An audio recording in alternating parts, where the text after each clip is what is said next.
ज्ञानपुंज channel में आप सबका स्वागत है। आज हमारे अध्ययन का विषय है अविकारी शब्द अव्यय। हम अव्यय से पहले अर्थात अविकारी शब्द से पहले विकारी शब्द कर चुके हैं। हमारे विकारी शब्द कौन कौन थे?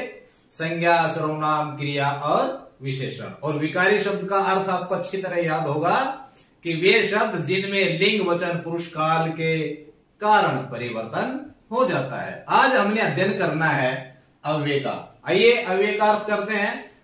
अव्यय अ जमा व्यय, अ बिना व्यय खर्च, जो बिना खर्च के रहते हैं अर्थात जिनमें कभी कोई परिवर्तन होता ही नहीं। मैंने इनको बिना खर्च के बोला ना, जो हमेशा एक ही रूप में रहते हैं, जिनमें कोई खर्च नहीं होता।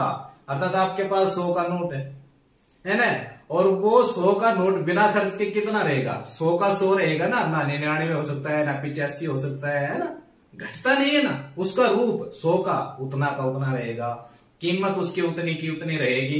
उसी प्रकार जो हमारे अव्यय हैं, अव्यय शब्द जो अविकारी शब्द हैं, जो शब्द से ही उनका अर्थ प्रतीत हो रहा है, जो हमेशा एक जैसे रूप में बने रहते हैं, उन्हें क्या कहते हैं? अव्यय। पहला भेद करते हम क्रिया विशेषण।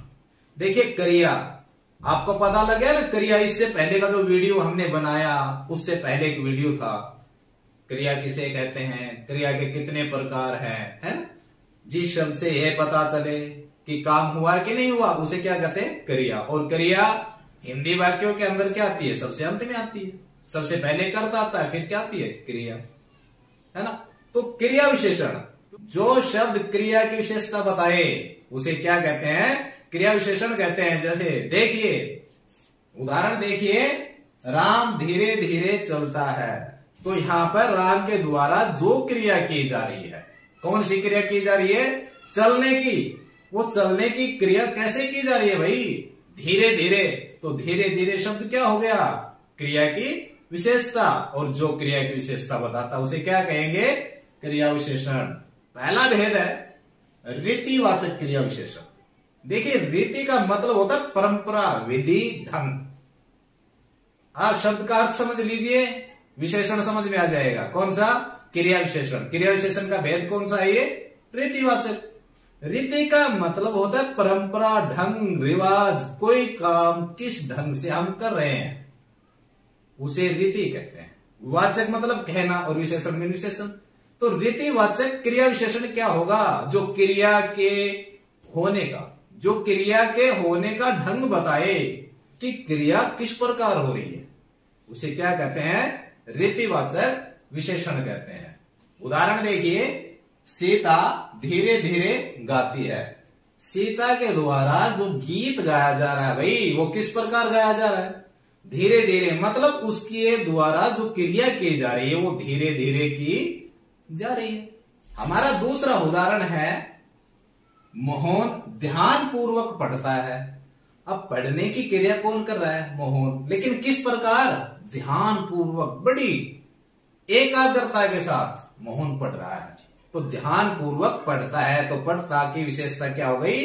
ध्यान पूर्वक। यहां पर जो क्रिया हुई है वो बड़ी ध्यान पूर्वक हुई है, ध्यान के साथ। तो ध्यान यहां पे क्या हो गया? रीतिवाचक क्रिया विशेषण। हमारा क्रिया विशेषण का दूसरा भेद है स्थानवाचक क्रिया विशेषण। स्थान में स्थान, वाचक में कहने वाला, जो स्थान के बारे में बताइए। लेकिन भाई किसके स्थान के बारे में? जब बात क्रिया विशेषण की हो रही है तो स्थान भी किसका होगा? क्रिया का होगा। यहां पर केंद्र बिंदु क्रिया है, क्रिया के इर्द गिर्द पूरा ये क्रिया विशेषण चलता है ना। तो क्रिया केंद्र बिंदु है, तो स्थानवाचक क्रिया विशेषण जो क्रिया के होने का स्थान बताए कि भाई क्रिया कहां पे हो रही है, ऊपर हो रही है, नीचे हो रही है, आगे हो रही है, पीछे हो रही है, दाएं हो रही है या बाएं हो रही है। मतलब क्रिया का स्थान, क्रिया कहां पे हो रही है, क्रिया के होने का स्थान जो शब्द बताता है वो स्थानवाचक क्रिया विशेषण कहलाता है। जैसे उदाहरण देखिए, मोर छत पर नाच रहा है। मोर छत पर नाच रहा है। इस वाक्य में देखिए, नाच से पहले क्या लगा? पर। तो पर शब्द क्रिया विशेषण है, क्रिया के होने का स्थान बताया कि मोर छत पर नाच रहा है। हमारा तीसरा क्रिया विशेषण का भेद है कालवाचक क्रिया विशेषण। कालवाचक क्रिया विशेषण, काल शब्द सुनते ही समझ में आ गया होगा आपको। वाचक मीन कहना, काल मीन समय। जो समय के बारे में कहता है तो भाई किसका समय? क्रिया का समय। जो शब्द क्रिया के होने का समय बताता है वो कालवाचक क्रिया विशेषण कहलाता है। राम परसों जाएगा, यहां जाएगा के साथ क्या लगा? परसों। तो राम परसों जाएगा, तो जाएगा की विशेषता क्या है? परसों। दूसरा उदाहरण देखिए, दिल्ली कब जाओगे? यहां पर जाओगे के पहले क्या लग गया? कब। कब ने क्या बताया? समय के बारे में सूचना दी कि आप दिल्ली कब जाएंगे, बताइए किस समय जाएंगे। तो इस प्रकार यहां पर परसों और कब क्या है? कालवाचक क्रिया विशेषण। क्रिया विशेषण का चौथा भेद है परिमाणवाचक क्रिया विशेषण। परिमाणवाचक विशेषण भी पढ़ा ना आपने, जो संज्ञा सर्वनाम के नाप तोल का ज्ञान कराता है उसे क्या कहते हैं? परिमाणवाची विशेषण। उसी तरह क्रिया का भी परिमाण है, माप तोल है, नाप तोल है।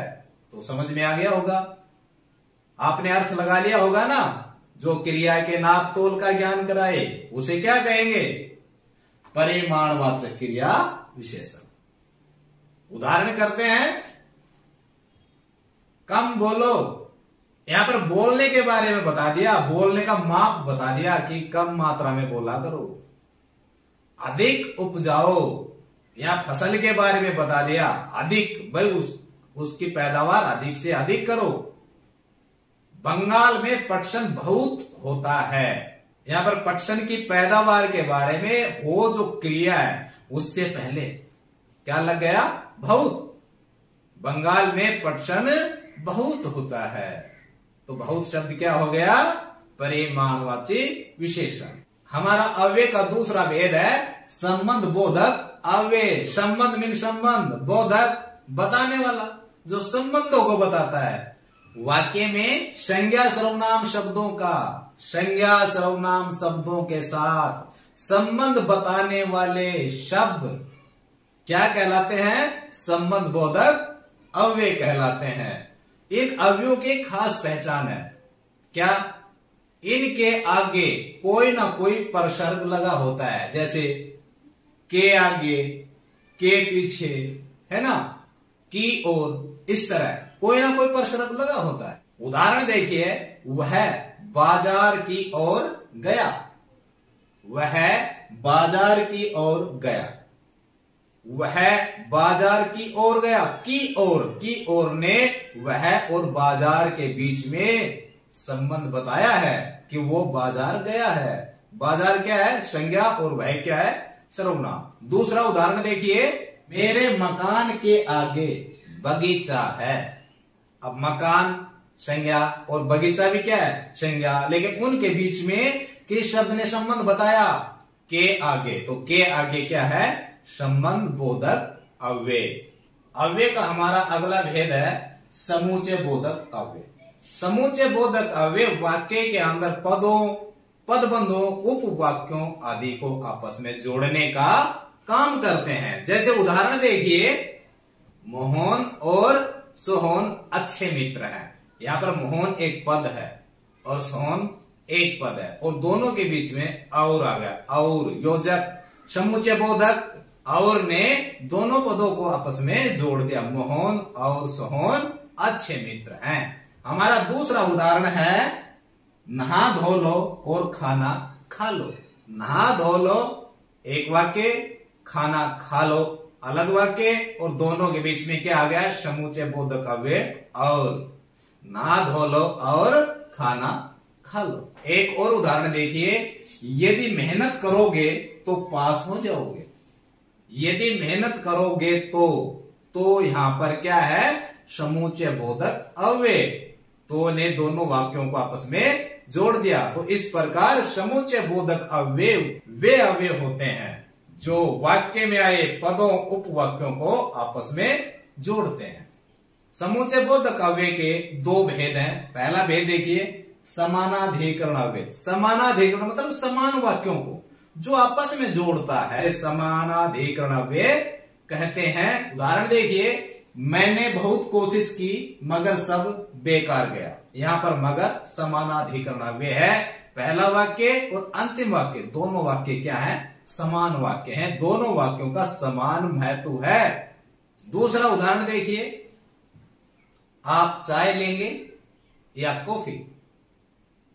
चाय और कॉफी दो समान है और इनके बीच में क्या आ गया? या। ये मत सोचिए कि एक शब्द वाक्य नहीं हो सकता, पूरा वाक्य हो सकता है। एक शब्द पूरा वाक्य का अर्थ देता है। जैसे आप दिल्ली जाओगे? नहीं। अब देखिए नहीं ने क्या किया? पूरा अर्थ दे दिया, मैं दिल्ली नहीं जाऊंगा। उसी तरह जो मैंने वाक्य बोला, आप चाय लेंगे या कॉफी, तो कॉफी अपने आप में पूरा वाक्य है और ये जो अव्यय है या, ये समानाधिकरण अव्यय है और इस वाक्य में दो समान वाक्य हैं जिनको या आपस में जोड़ता है। हमने पहले समानाधिकरण पढ़ा, अब व्याधिकरण इसका दूसरा भेद है। व्याधिकरण अव्यय वे अव्यय होते हैं जो वाक्य के आश्रित उपवाक्यों को वाक्य के साथ जोड़ते हैं। यानी कि उनमें एक मुख्य वाक्य होता है और बाकी वाक्य मुख्य वाक्य पर आश्रित होते हैं, उनकी निर्भरता होती है मुख्य वाक्य। जैसे उदाहरण देखिए, मैं घर जा रहा हूं ताकि आराम कर सकूं। यहां पर ताकि व्याधिकरण अव्यय है। दादाजी ने कहा कि चाचा जी की तबीयत खराब है। कि क्या है? व्याधिकरण अव्यय। तो यहां पर ताकि और की क्या है? व्याधिकरण अव्यय। समानाधिकरण वाक्यों में समान वाक्यों को आपस में कोई अव्यय जोड़ता है और व्याधिकरण अव्ययों में एक मुख्य वाक्य के साथ अन्य उपवाक्य आश्रित वाक्यों को जोड़ा जाता है और जो आश्रित उपवाक्यों को मुख्य वाक्य में जोड़ता है उसे व्याधिकरण अव्यय कहते हैं। अव्यय का अगला भेद है विस्मयादि बोधक अव्यय। विस्मयादि बोधक चिन्ह आपने पढ़ा ना, तो इस अव्यय की पहचान भी यही है। जिन वाक्यों के अंदर किसी शब्द के पीछे विस्मयादि बोधक चिन्ह लगा हो, जैसे एक डंडा और उसके नीचे एक बिंदी, आप समझ लो वो क्या है? विस्मयादि बोधक अव्यय। सीधी सी पहचान है, बिल्कुल सरल तरीका है, इधर उधर कुछ भी याद करने की बात नहीं है। भाई विस्मयादि बोधक चिन्ह क्या है? इतने तो अव्यय हो गए, हम इसको याद क्या करें? तो विस्मयादि बोधक बिल्कुल आसान ढंग से सरल तरीके से याद रखा जा सकता है। आपको वाक्य के अंदर कहीं किसी शब्द के पीछे विस्मय आदि बोधक चिन्ह मिले, आप लिख दो विस्मय आदि बोधक अव्यय। उदाहरण देखिए, हाय मैं मरा, हाय के बाद विस्मय आदि बोधक चिन्ह, तो हाय क्या हो गया? विस्मय आदि बोधक अव्यय। हे प्रभु क्या हो गया? अब हे प्रभु के पीछे विस्मय आदि बोधक चिन्ह आएगा, तो हे प्रभु क्या हो गया? कौन सा अव्यय? विस्मय आदि बोधक अव्यय। छी छी विस्मय आदि बोधक चिन्ह, तो छी छी क्या हो गया? विस्मय आदि बोधक अव्यय। तो इस प्रकार वे अव्यय जो विस्मय, शोक, हर्ष, घृणा आदि प्रकट करते हैं उनको विस्मय आदि बोधक अव्यय कहा जाता है। अव्यय का हमारा आखिरी भेद है निपात। देखिए निपात आपने पढ़ा बहुत है, वाक्यों के अंदर बड़ा प्रयोग किया जाता है इसका। एक उदाहरण देखिए, रमेश ने ही मारा। यहां पर ही आ गया ना, ही मारा। तो अपनी बात पर जोर देने के लिए जिन शब्द या शब्दांशों का प्रयोग किया जाता है वो क्या कहलाते हैं? निपात। क्या कहलाएंगे? निपात। देखिए, रमेश ने ही मारा, यानी कि मुझे केवल रमेश ने मारा। रमेश ने ही मारा था, मुझे किसी और ने नहीं मारा, रमेश ने ही मारा था। तीसरा उदाहरण, मुझे रमेश ने मारा ही था। अपनी बात पे जोर दे दिया ना कि मुझे पक्का रमेश ने मारा, तो ही यहां पर क्या है? निपात है। तो इस प्रकार ये थे हमारे अव्यय, अव्यय के भेद और उनके विस्तार से जानकारी।